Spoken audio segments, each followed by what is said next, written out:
In this next example, we will be reviewing the idea of a piecewise defined function.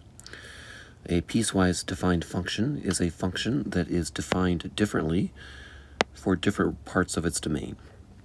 For this particular function, this is equal to negative 2x minus 7 for all x values less than negative 2. It's equal to 3 for x equals negative 2. And it's equal to the absolute value of x for x greater than negative 2. So we want to evaluate this function for x equals negative 5, 5, and negative 2. Start with f of negative 5. F of negative 5. So we figure out which of these three regions negative 5 falls within. Negative 5 is an x value that's less than negative 2. So we will plug the negative 5 into this portion of the function. So f of negative 5 equals negative 2 times negative 5 minus 7. Sorry, let me clean that up a little bit. Minus 7, okay? Negative 2 times negative 5 is 10, so that's 10 minus 7, which equals 3. Okay? F of 5. 5 is a number that is greater than negative 2. So I will plug the 5 into this portion of the function. F of 5 is equal to the absolute value of 5, which equals 5. Circle my answers here. And then lastly, we have f of negative 2.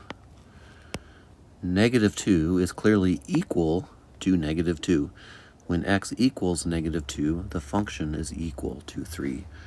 So f of negative 2 is equal to 3.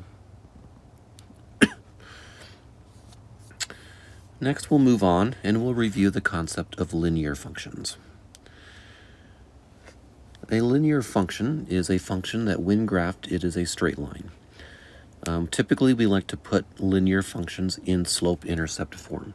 Slope-intercept form is of the form y equals mx plus b, where m is the slope and b is the y-intercept. It's the y-coordinate of the y-intercept.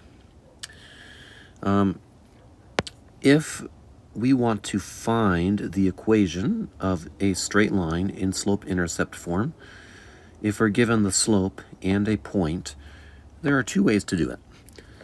The first way is we can just start with y equals mx plus b, and we do two steps. Step 1, we have to plug in the slope.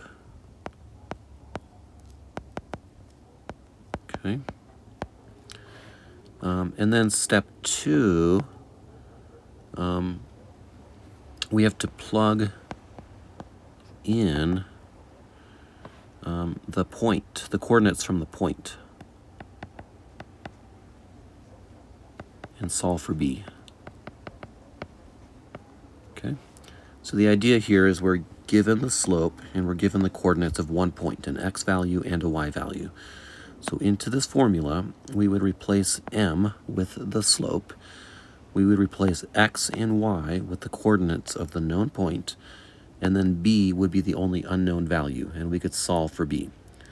And that would give us everything we would need to put the equation in slope-intercept form.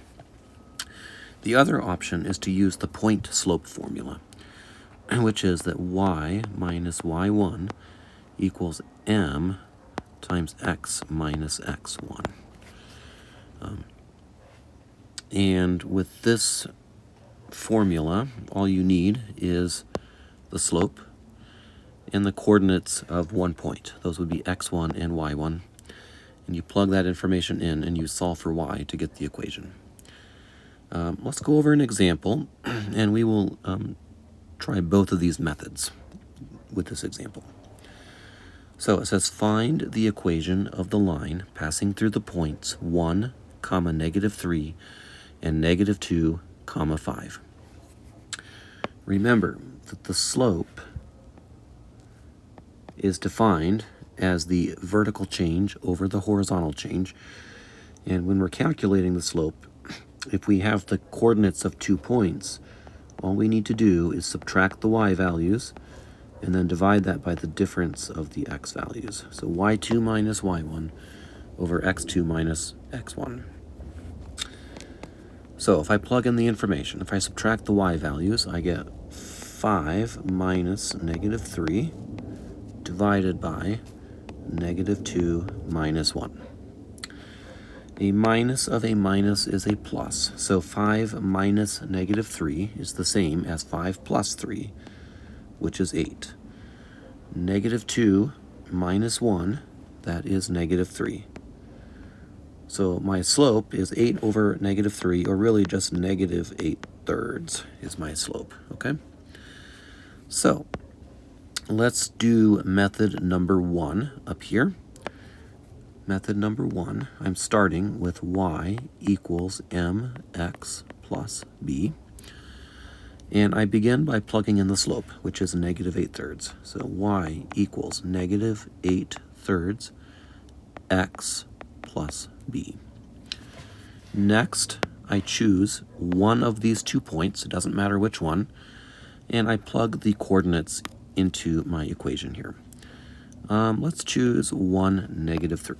Okay, so I choose 1 comma negative 3, and I plug it in. So I replace the y with negative 3. I replace the x with 1.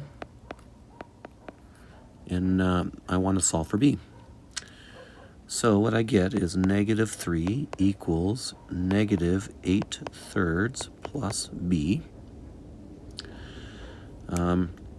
If I solve for b, that means that b is equal to 8/3 minus 3. That's equal to 8/3 minus 9/3. And so that means that b is equal to negative 1/3. Okay.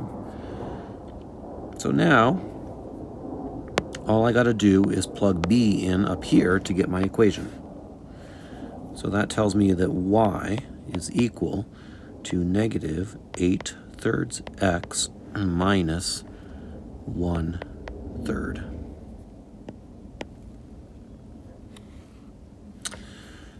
Method number 2 is to use the point slope formula.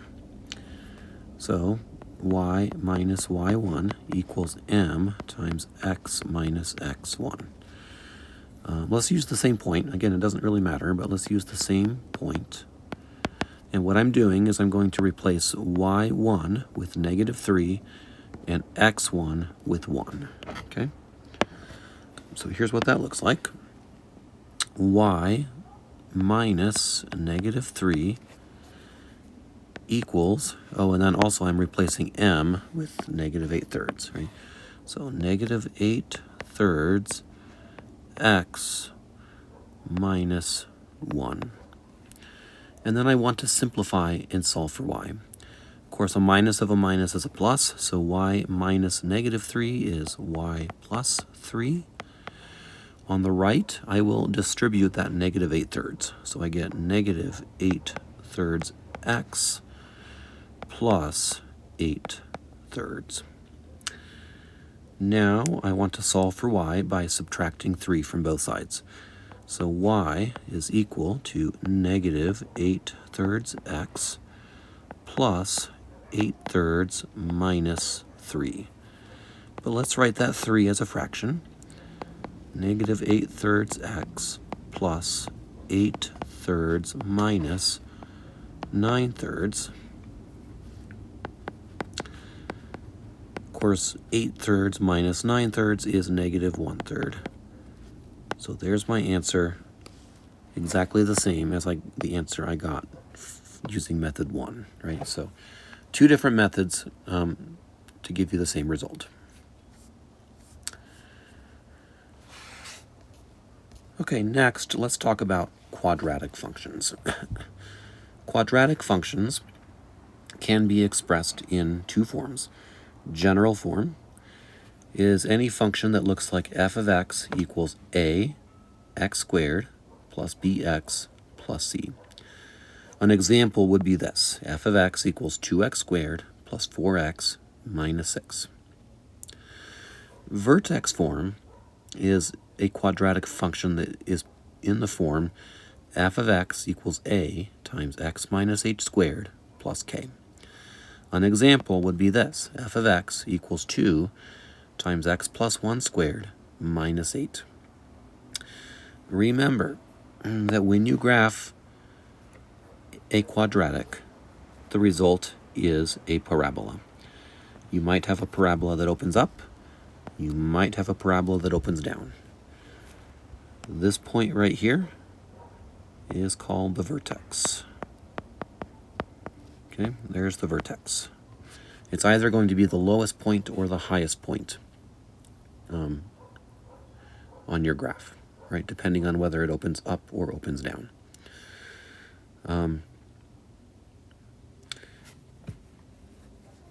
The coordinates of the vertex when it's in vertex form are h, comma k. So the x-coordinate of the vertex is the number that's being subtracted from x. The y-coordinate of the vertex is the number that is being added onto the end here, okay? In the specific example down here, the vertex is -1, comma, -8. Okay. Here we have x plus 1, but that's the same as x minus -1, right? So -1 is what is being subtracted. Here we have a -8, but that's the same as a plus -8, right? So it's the -8 that's being added. So the vertex has those coordinates right there. When you are graphing a quadratic function, the easiest way to do it is to identify the vertex and then to identify all intercepts. Plot those points, and then it's easy to just sketch a parabola that is symmetric about the vertex. Let's go over how to find the x-intercepts. And let's do it for both options, for this one that is in general form and this one that is in vertex form. To find the x-intercepts, you set your function equal to 0. 2x squared plus 4x minus 6 equals 0. And then you solve for x. This one would be easier to solve if we divided every term by 2. Divide out a common factor of 2. So that would give me x squared plus 2x minus 3 equals 0. And then I can factor the quadratic. This one factors as x plus 3 times x minus 1 equals 0. And that's because 3 and -1 are two numbers that multiply to equal -3, but they add to equal 2. That tells me that x is equal to either -3 or 1. And my x-intercepts are -3, 0, or 1, 0. Okay, let's take a look at the function in vertex form over here. To find the the x-intercepts, we take the whole thing and set it equal to 0. So 2 times x plus 1 squared minus 8 equals 0. Add 8 to both sides. 2 times x plus 1 squared equals 8. Divide both sides by 2. So then I get x plus 1 squared equals 4, and then take the square root of both sides, which gives me x plus 1 equals plus or minus 2, and then solve for x by subtracting 1 from both sides. X equals -1 plus or minus 2. -1 minus 2 is -3, so -3, 0 is one of my x-intercepts. -1 plus 2 is 1. That's my other x-intercept. For the y-intercept, it's usually helpful to find that as well. It's worth pointing out that these two functions are the same. This is the function in general form, this is the function in vertex form, but they both represent the same function. To find the y-intercept, you evaluate f of 0. Generally, when you're finding the y-intercept, it's easier to look at the form in the general form. Because when it's in general form and I'm plugging in x equals 0, it's pretty obvious that every term disappears except for the negative 6. F of 0 equals negative 6. And so my y-intercept is 0, comma, negative 6. Let's go and box my answers here.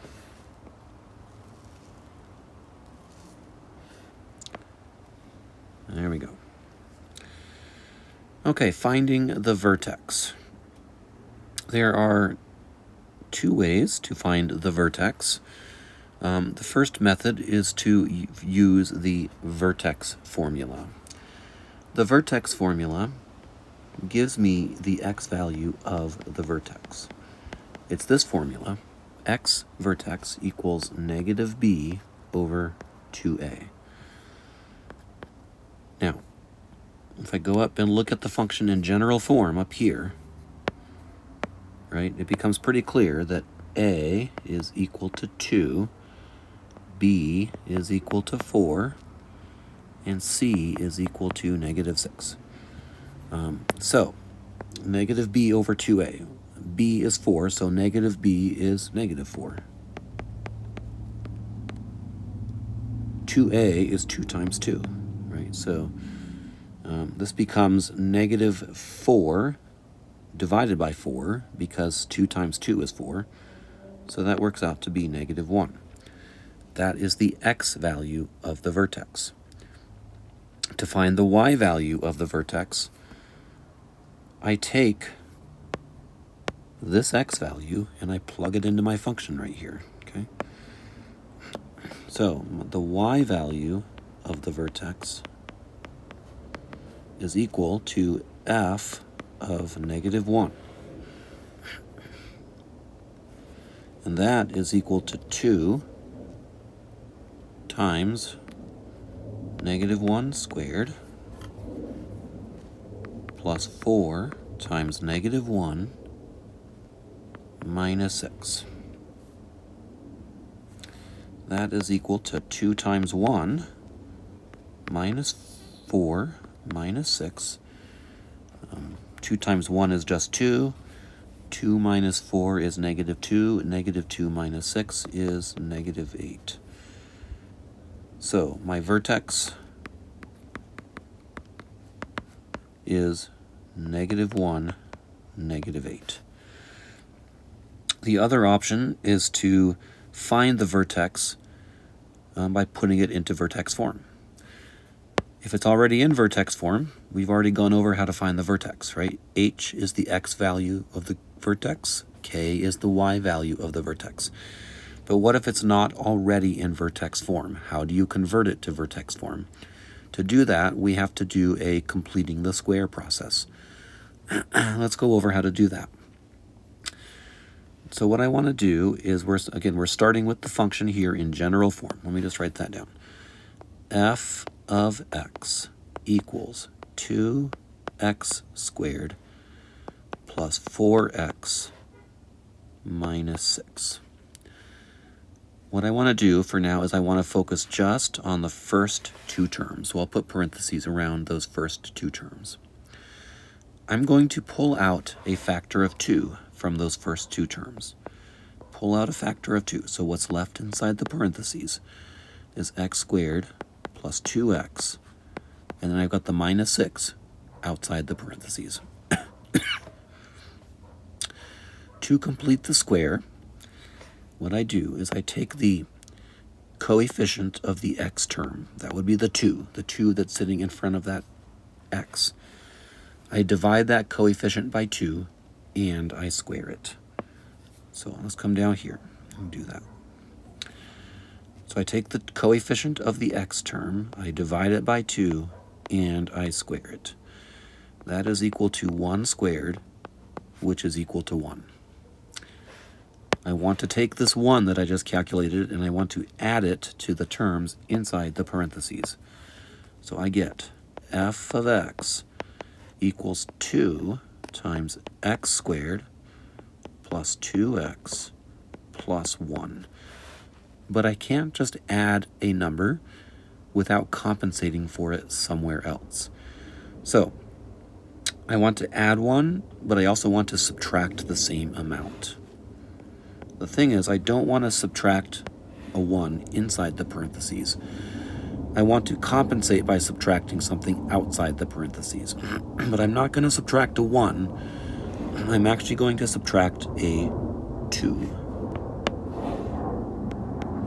And the reason for that is because we've got this set of parentheses with a 2 in front. That means every single term inside the parentheses is getting multiplied by 2.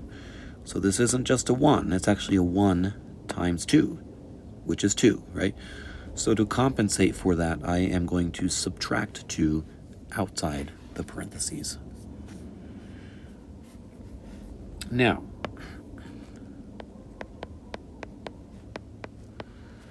the 3 terms inside the parentheses represent a perfect square trinomial. They can be written as x plus 1 squared.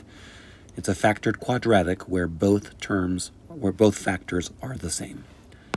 The number, this number right here, is always going to be half of this number, and it's also going to be the number that you square up here, right?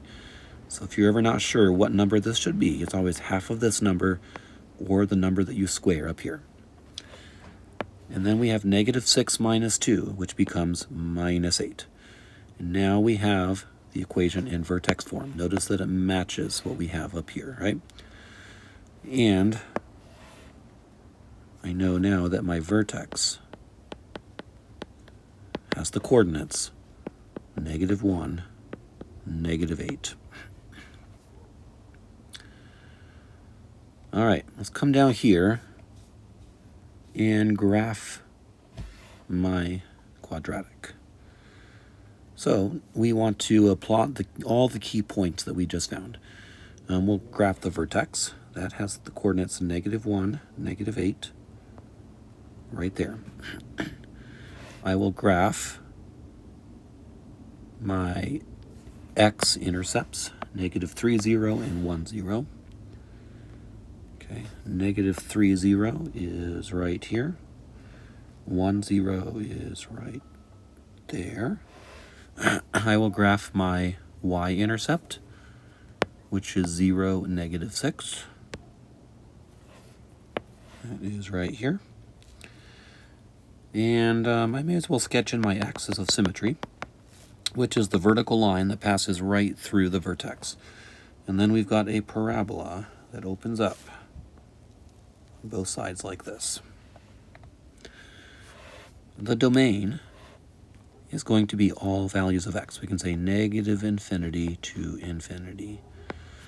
Remember, the only way we can have restrictions on the domain is if you could have a denominator that might be 0, a even root that might be negative, or a logarithm, right? The inside of a logarithm cannot be negative or 0. But a quadratic has none of those. It's an example of a polynomial function. It has none of those. So the domain is just all real numbers. The range, however, is restricted by the vertex. Notice that the vertex is the lowest value, the lowest y value. So negative 8 is the smallest y value, but then it goes up to infinity. So the range is negative 8 to infinity. The axis of symmetry is the vertical line that passes through the vertex. It would be the vertical line that passes through x equals negative 1.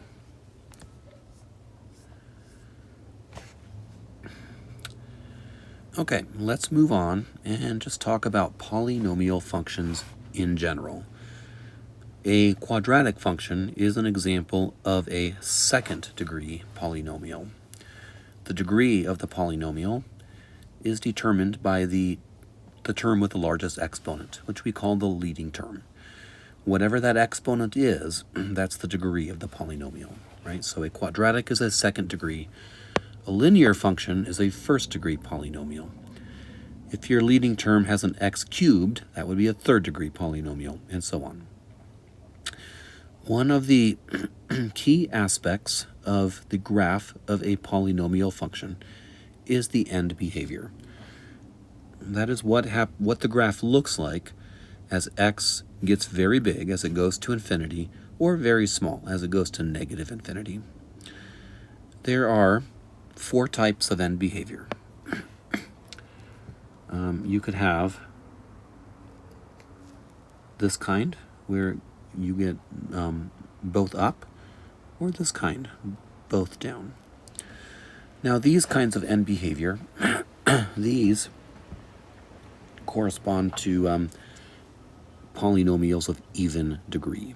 Okay. Specifically this one, where they both go up, this is one where the degree is even and the leading coefficient is positive. This kind of end behavior is the kind that we get when you have an even degree, but the leading coefficient is negative. The other 2 types of end behavior are the ones where the directions are opposite of each other.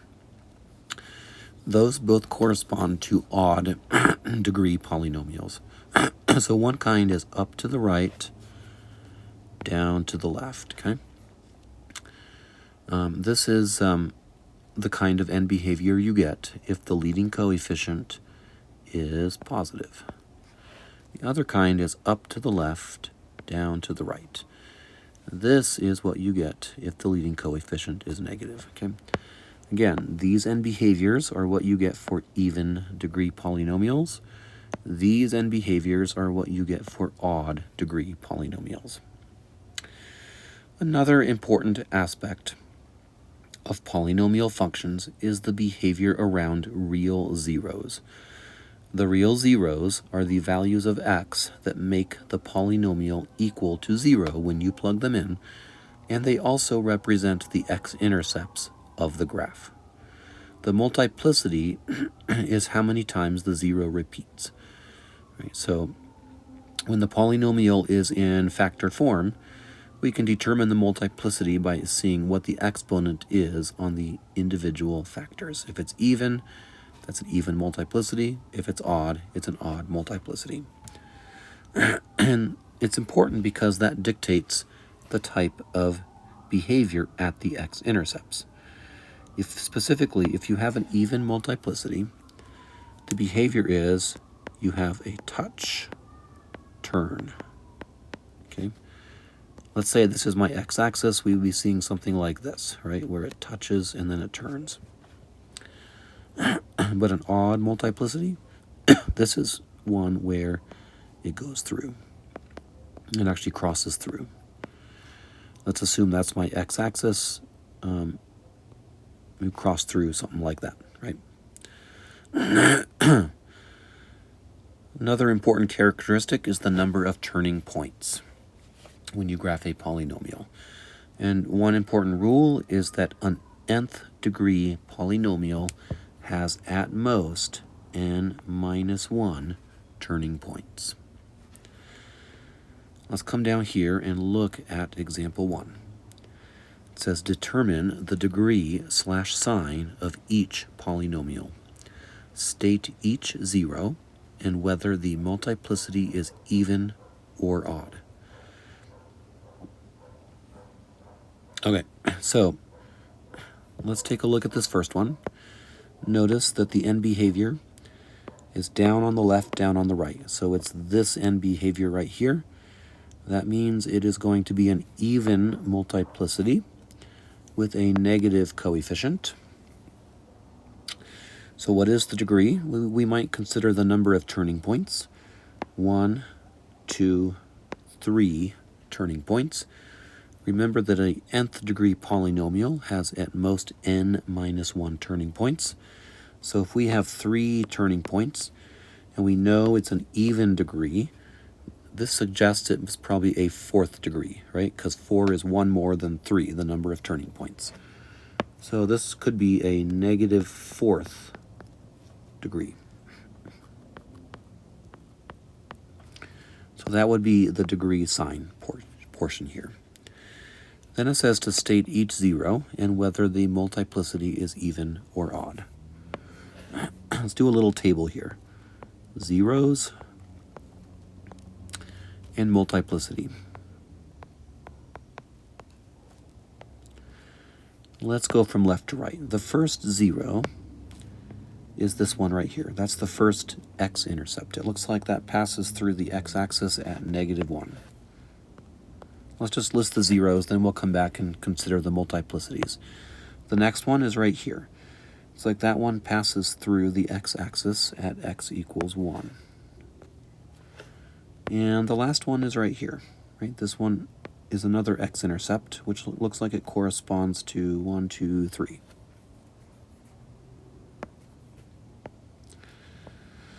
Now let's consider the multiplicities. If it just passes through without changing shape at all, that corresponds to a multiplicity of 1. So this one, this x-intercept, and this x-intercept both have multiplicities of 1. This one, where it touches and turns, that would have a multiplicity of 2. Right? Because if it's even, that's when you have a touch turn point. All right, let's consider this one over here. Notice that with this one, the end behavior, it goes in opposite directions. So that means it's going to be an odd degree. And we have up to the right, down to the left. So that suggests that the leading term will have a positive coefficient. Let's count the number of turning points. We have 1, 2, 3, 4 turning points. Again, 1, 2, 3, 4. So that means the minimum degree must be 5th degree, right? Because the degree has to be at least one more than the number of turning points. And 5th degree makes sense, right? Because it has to be odd because of the end behavior. So it looks like this is probably a positive 5th degree polynomial. Let's make a little table. The zeros and their multiplicities. Okay. Again, going from left to right, we'll list the zeros first, then we'll come back and list the multiplicities. The first zero is the first x-intercept, the leftmost x-intercept, which would be -2. And then we have this one at x equals 0. And then we have this one that corresponds to x equals 1. And then we have this one, and that one corresponds to looks like x equals 3.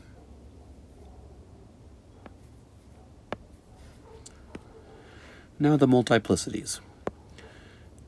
-2, this one right here is a touch turn point, so that suggests a multiplicity of 2. All the other ones are just pass through without changing shape, so those would have multiplicities of 1, all 3 of those.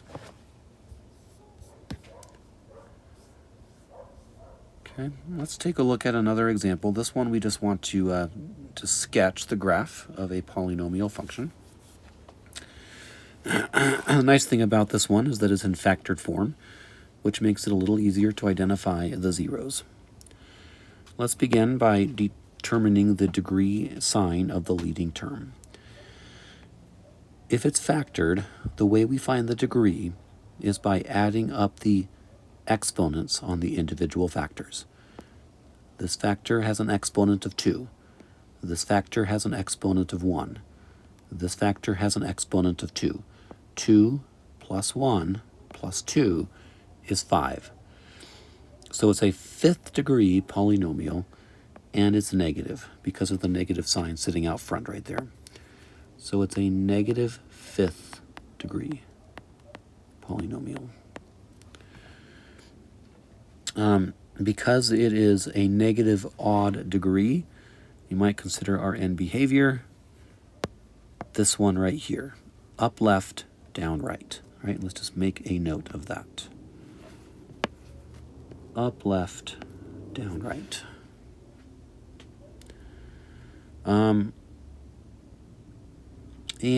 Let's make a little table of our zeros and their multiplicities. Now, the zeros are going to be the values of x that make each individual factor equal to 0. Let's start with this one, the x squared. What makes the x squared equal to 0? Well, that would be 0. The multiplicity is the exponent on that factor, which is a 2. So that has a multiplicity of 2. The next 0 would be the x value that makes this factor 0, x minus 2.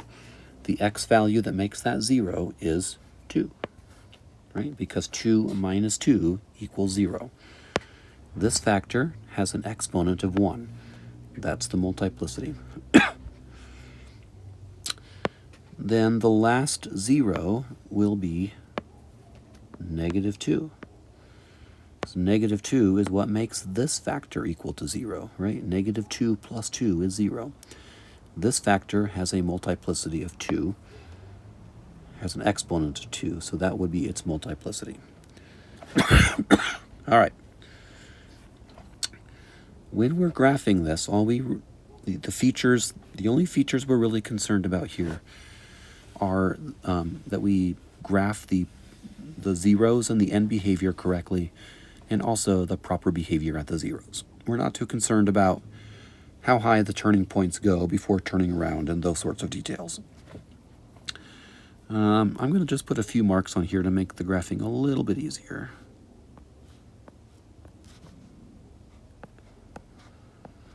All right. So I'm going to mark my zeros. Let's see, this is negative 2, so there's a 0 there. And I've got one right here at x equals 0. And I've got another one right here at x equals 2. My end behavior is going to be up, left, down, right. So going from left to right, let's just sketch in the graph. I'm going to come down here. I'm going to come to this first x-intercept. And I need to decide, am I going to touch and turn or pass through? So I consider the multiplicity. The multiplicity is 2. That's even. So that's going to be a touch and turn. I'm going to come up. I'm going to turn around. I'm going to approach the next x-intercept. Again, I got to decide, is that going to be a touch and turn or a pass through? Well, that would be this 0, and it also has a multiplicity of 2. So that's going to be another touch and turn. Then I approach the last x-intercept, right, which is x equals 2. That has a multiplicity of 1. So it's going to be a cross-through point. Cross through, and that's what my graph looks like right there. Okay, that's where we're going to stop for today. So thank you for watching.